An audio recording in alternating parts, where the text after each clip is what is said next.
À Brive, le torchon brûle entre la clinique privée des Cèdres et l'agence régionale de santé. Alors que la clinique avait prévu d'ouvrir une unité de cancérologie de jour avec 6 places, elle a finalement été interdite de le faire 2 jours seulement avant l'ouverture.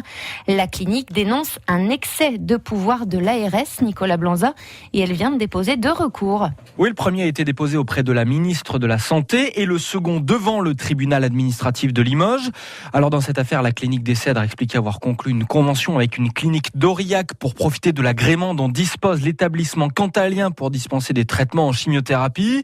Sauf que 2 jours avant l'ouverture, début janvier, on nous a opposé un refus d'autorisation d'ouverture de notre service. Isabelle Bielinado est la directrice de la clinique des Cèdres. Sachant que lorsqu'on est établissement associé en chimiothérapie, on ne relève pas d'un régime d'autorisation.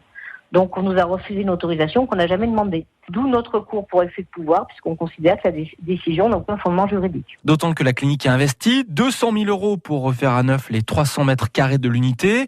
Et une équipe médicale spéciale a été constituée. 4 cancérologues d'organes et une oncologue médicale, qui est d'ailleurs la seule oncologue médicale pure et dure inscrite au Conseil de l'ordre départemental de la Corrèze. Mais enfin, on a vraiment des compétences. D'où le dépôt de ces 2 recours. Et de son côté, l'ARS explique que le montage juridique proposé par la clinique pose problème. Il faudrait que tous les patients aient d'abord suivi une séance de chimiothérapie à la clinique d'Aurillac avant de pouvoir être traités à Brive.